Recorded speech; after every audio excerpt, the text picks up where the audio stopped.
আসসালামু আলাইকুম, আপনারা কেমন আছেন? আশা করি সকলে ভালো আছেন। আজকে আপনাদের দেখাবো আমাদের নার্সারিতে যে পোলাও পাতা।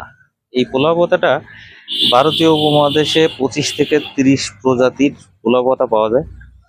এই পোলাও পাতার বিশেষ কতগুলো গুণ আছে, যেমন পোলাও পাতা খিচুড়ির ভিতরে দিয়ে রান্না করলে বা পোলাওর ভিতরে দিয়ে রান্না করলে অনেক সুগন্ধি বের হয়।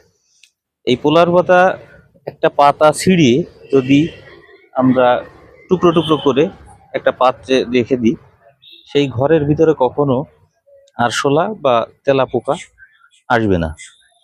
এই পোলাও পোতা দিয়ে আপনি ফিরনি, পায়েস, মন্ডা, মিঠাই বিভিন্ন কাজে ব্যবহার করতে পারবেন। আশ্চর্যজনক আর একটা গুণ আছে এই পোলাও পাতার, আপনার শরীরের ত্বক টান টান করতে এই পোলাও পাতা অনেক কার্যকর। এই পোলাও পাতা দিয়ে আপনি আপনার মাথার উকুনও তাড়াতে পারবেন। খুশকি, উকুন তাড়ানোর ক্ষেত্রেও এই পোলাও পাতা ব্যবহার করা হয়।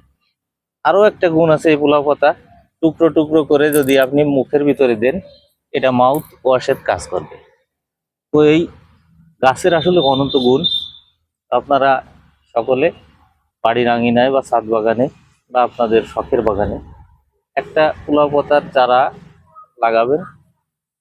গাছের গোড়া থেকে প্রতি বছর অসংখ্য পোট বের হয় বা কুশি বের হয় এবং কুশি থেকে আর একটা গাছের উৎপত্তি হয়। তো যাই হোক, আপনারা এতক্ষণ সকলে যারা আমাদের এই ভিডিওটা দেখলেন, সবাইকে অসংখ্য ধন্যবাদ। সুস্থ থাকবেন, ভালো থাকবেন, খুদা হাফেজ।